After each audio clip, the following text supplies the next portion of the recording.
Halo cuy, di video kali ini aku bakalan lanjutin Zoom 100 Bucket List of the Dead episode 8. Lebih tepatnya chapter 12 dan 13.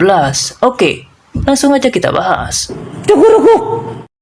Memperlihatkan sebuah taman wisata bernama Karasugawa yang berada di daerah Jepang, tepatnya di sebelah timur laut Pulau Shikoku.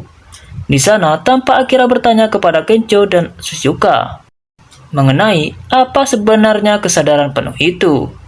Kemudian Shizuka menjawab, mungkin saja fokus ke masa sekarang tanpa memikirkan masa lalu atau masa depan.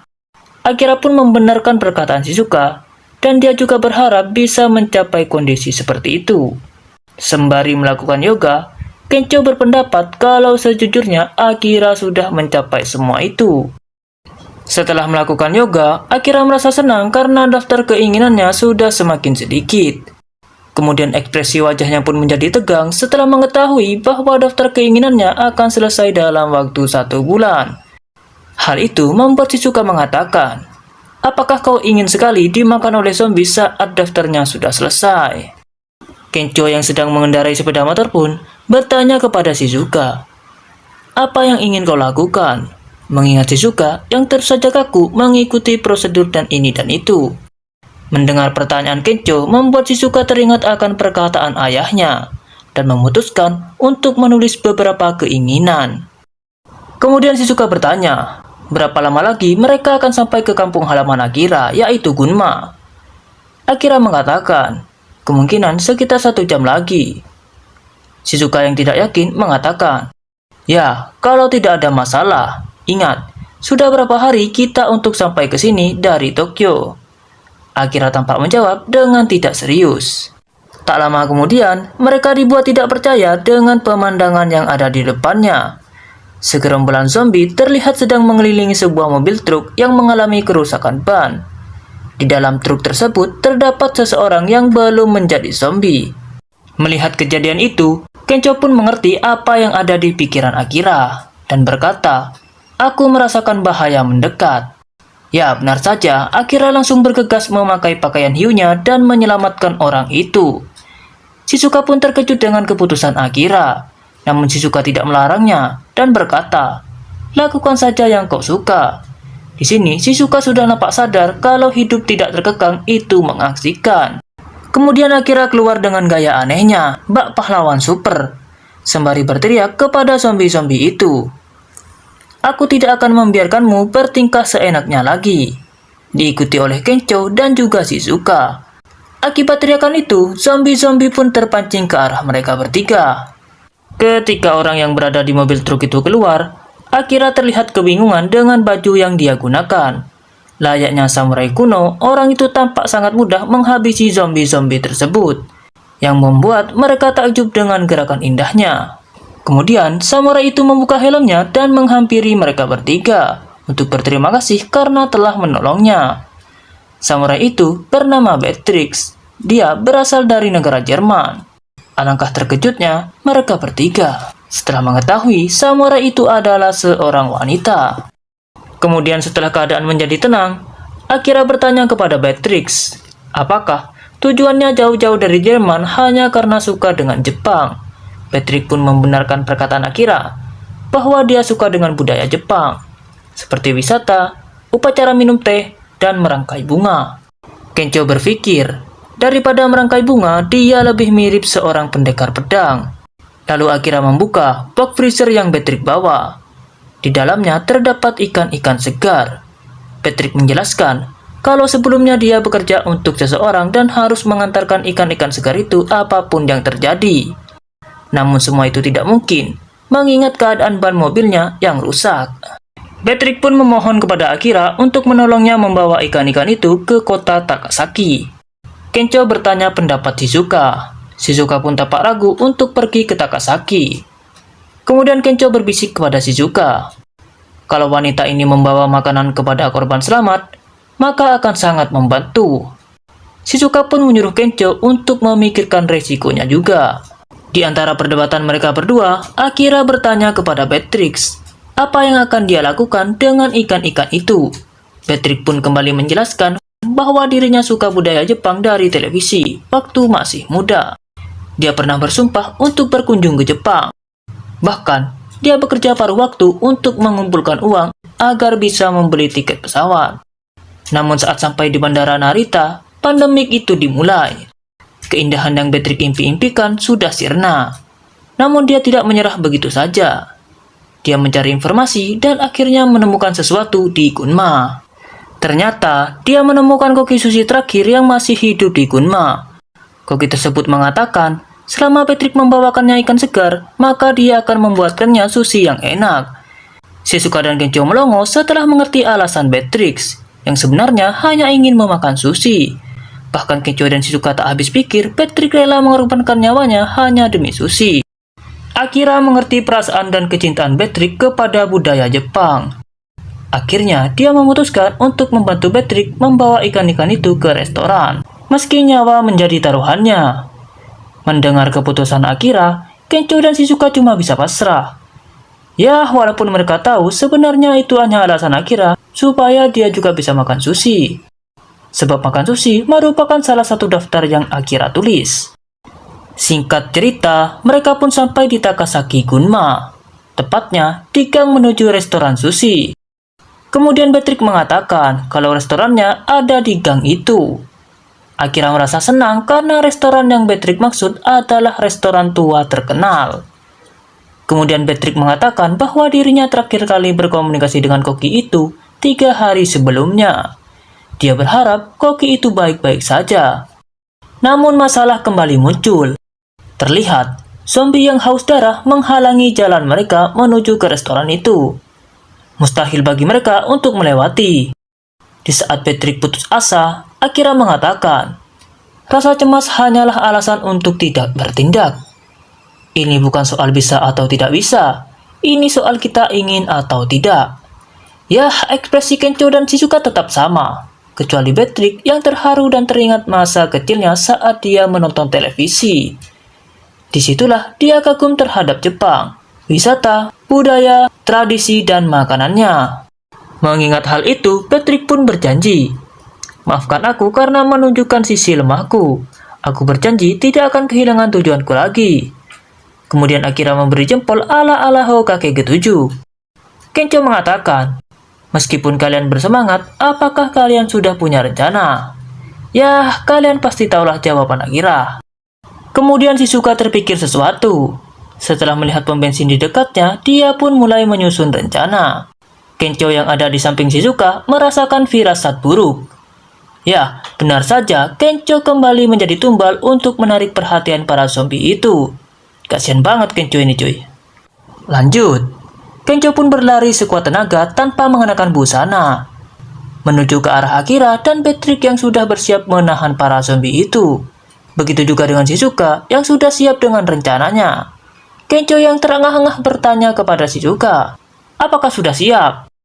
Shizuka pun menjawab, siap. Aku tidak punya celah untuk kesalahan. Ternyata Shizuka telah menyiapkan balon-balon yang berisikan bahan bakar. Di saat Patrick dan Akira sudah kewalahan, Kencho dengan cepat melemparkan balon-balon yang telah dipersiapkan ke arah zombie-zombie itu. Kemudian Shizuka menyuruh Kencho membakarnya layaknya seorang ratu. Akhirnya mereka berhasil membakar semua zombie itu. Terlihat juga Akira dan Patrick yang keluar dari kobaran api dengan sangat keren. Akira mengatakan, kita berhasil, malam ini kita makan sushi sepuasnya. Singkat cerita, malam pun tiba. Mereka terlihat sangat menikmati sushi itu dan mengekspresikannya dengan berbagai ekspresi. Kemudian pemilik restoran itu berkata, karena kalian datang kemari untuk makan sushi, padahal dunia sudah kiamat, maka makanlah sepuasnya. Mereka pun sangat senang mendengar perkataan itu. Kecuali Patrick yang tampak gugup dan tak percaya karena ini merupakan pengalaman pertama baginya selama ia berada di Jepang. Setelah merasakan suapan pertamanya, Patrick pun menangis bahagia karena keinginannya dari kecil sudah tercapai. Mereka bertiga pun tersenyum dan mengatakan, selamat datang di Jepang. Pemilik restoran itu pun ikut menangis, karena baru kali ini ada pelanggan yang sampai meneteskan air mata setelah memakan susinya. Dia menganggap hari inilah hari yang paling terhormat selama ia bekerja sebagai koki. Keinginan makan sushi di restoran pun selesai. Keesokan harinya, tampak mereka bertiga yang sedang mengeluh karena kepanasan dan pengen mandi. Ya, walau itu hanyalah candaan mereka karena sebenarnya mereka sudah berada di depan pemandian air panas, tepatnya di wilayah Kusatsu. Terlihat Shizuka dan Patrick yang sudah menggunakan kimono, bersiap memasuki pemandian air panas. Shizuka merasa iri karena Patrick memiliki dada yang jumbo. Meskipun dia menggunakan kimono pria yang relatif ukurannya besar, dadanya tetap saja terlihat menonjol. Kencho mengatakan kalau mereka berdua sangat menawan. Begitupun Akira yang tidak membayangkan hari ini akan terjadi, karena sebelumnya dia hanya budak korporat yang bekerja di perusahaan gelap. Setelah sampai di sana, mereka pun terpukau dengan pemandangan air panas yang sangat mempesona. Patrick yang baru pertama kali melihat pemandian air panas mengatakan, kalau di Eropa mereka sering menemukan kolam renang di tengah kota, berbeda dengan Jepang yang memiliki pemandian air panas di berbagai kota. Patrick juga menjelaskan sejarah pemandian air panas yang dipercaya bisa menyembuhkan berbagai penyakit kecuali bucin. Akira pun minder karena Patrick lebih tahu soal Jepang daripada dirinya. Shizuka juga heran ternyata ada orang asing yang sefanatik itu terhadap Jepang. Ngomong-ngomong soal bucin, Akira pun teringat kalau wanita yang dia cintai telah menjadi zombie. Ketika dia menoleh ke arah Shizuka, Shizuka terlihat seperti bidadari yang membuat wajah Akira menjadi memerah. Kemudian Akira memberanikan diri bertanya apakah Shizuka pernah memiliki pacar sebelumnya.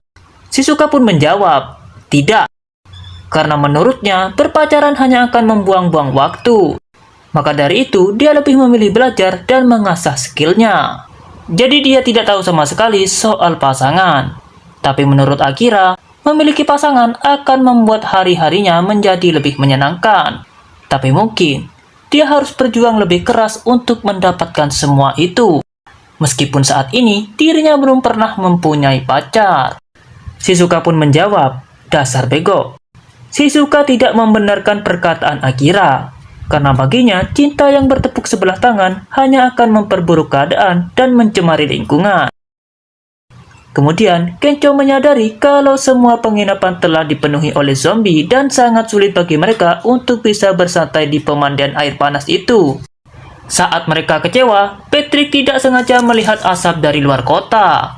Benar saja. Setelah dicek itu adalah asap dari pemandian air panas terbuka. Saking senangnya, Akira dan Kencho pun langsung melompat.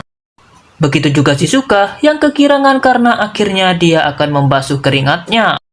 Namun tiba-tiba, Patrick berkata, kalau pompa air panasnya tidak berfungsi dan menyebabkan pemandian air panas wanita tidak bisa digunakan. Seketika, wajah Shizuka pun langsung berubah, mengetahui pemandian air panas yang berfungsi di kota itu hanyalah di belakangnya, yang ditempati oleh para pria idiot. Dengan wajah mesumnya, Kencho dan Akira mengajak Shizuka bergabung. Ya jelas saja, Shizuka menolaknya, dan tak sudi bila harus bergabung dengan mereka. Namun Patrick menganggap Shizuka salah, karena dulu di negeri ini memang ada tradisi mandi bersama. Sebelum semua itu akhirnya dilarang oleh pemerintah Jepang karena dianggap melukai harga diri negara. Kemudian Patrick berteriak mengatakan kalau tujuan sebenarnya pemandian campuran itu untuk pengobatan dan merupakan budaya yang tak bisa dihindari. Cerep, Patrick pun langsung melepas kimononya dan menegaskan kalau pemandian campuran itu bagian dari sejarah. Akira pun senang sekaligus terharu dan berterima kasih atas kecintaan Patrick terhadap budaya Jepang. Kebahagiaan itu pun tidak berlangsung lama, karena tanpa mereka berdua sadari, tiba-tiba zombie muncul dari dalam air hingga membuat mereka terkejut. Mereka yang panik langsung kabur dari kolam itu, sembari berpikir kenapa bisa zombie-zombie itu muncul dari dalam air. Akhirnya, mereka pun memutuskan untuk naik ke sebuah bukit demi menghindari kejaran zombie tersebut. Kencho pun mengatakan kalau situasinya seperti ini, mereka tidak akan bisa kembali ke Van. Shizuka pun menambahkan kalau mereka hanya bisa berharap zombie itu segera berpencar. Alhasil, mereka gagal lagi untuk bisa bersantai di pemandian air panas. Singkat cerita, malam pun tiba. Terlihat, Shizuka sudah tidak ada di tempat itu. Kemudian, Akira terbangun karena mendengar suara air. Dengan keadaan setengah sadar, dia mengeceknya. Ternyata, suara air yang dia dengar barusan berasal dari sumber air panas. Akira tampak tidak percaya dengan apa yang dia lihat. Kemudian dia langsung masuk ke dalam kolam itu dan menikmati air panas dengan gaya terlentang. Sampai akhirnya, kepalanya membentur sesuatu yang lembut, tetapi bukan zombie, melainkan Shizuka yang telah lebih dulu berada di sana. Melihat lekukan tubuh Shizuka, Akira langsung memalingkan wajahnya dan meminta maaf kalau itu semua tidak disengaja. Shizuka mengerti, lalu menyuruh Akira keluar dari kolam tersebut. Namun Akira merasa keputusan Shizuka tidak adil, sebab dia juga sangat ingin bersantai di air panas. Dia rasa kolam ini cukup luas untuk hanya 2 orang. Melihat Akira yang keras kepala, Shizuka pun memperbolehkannya. Dengan syarat, dia harus tetap berada di balik batu. Dan Shizuka akan membunuhnya jika dia berani menengok. Mereka berdua yang tampak canggung membuat suasana menjadi sunyi. Kemudian, Shizuka memulai obrolan dengan meminta maaf karena telah menolak sudut pandangnya tentang cinta. Dia juga menceritakan kalau dulu sang ayah sering menolak pendapatnya. Karena itulah, dirinya sering mengabaikan pendapat orang lain. Dan berujung dengan putus cinta. Itulah mengapa ketika dia bertemu dengan Akira yang tidak mempedulikan pikiran orang lain dan hanya berkata jujur dengan apa yang dia pikirkan, membuatnya sangat cemburu. Shizuka juga mengatakan kalau dirinya tidak punya banyak pengalaman soal percintaan. Jadi, karena takut dirinya tersakiti, Shizuka menjadikan pekerjaan sebagai pelarian untuk menjadi kuat. Akira pun menanggapi apa yang baru saja Shizuka sampaikan, dan berkata kalau Shizuka yang sekarang berada di belakangnya menjadi orang yang sangat jujur. Tampak wajah Shizuka sangat lega setelah mendengar itu. Shizuka mengatakan, kalau aku jatuh cinta pada seseorang, aku harap dia seseorang yang bisa jujur seperti ini. Tanpa disadari, Shizuka telah mengungkapkan perasaannya terhadap Akira. Membuat Akira bertanya-tanya. Shizuka yang keceplosan terlihat salting dan malu-malu kucing. Saat Akira akan menyadari kalau Shizuka ternyata suka padanya, tiba-tiba Kencho datang. Seandainya Kencho tidak datang, mungkin mereka akan berpacaran di chapter ini. Akhirnya misi mandi bareng di air panas pun selesai. Oke cuy, episode 8 sampai sini dulu. Episode 9 akan admin upload secepatnya.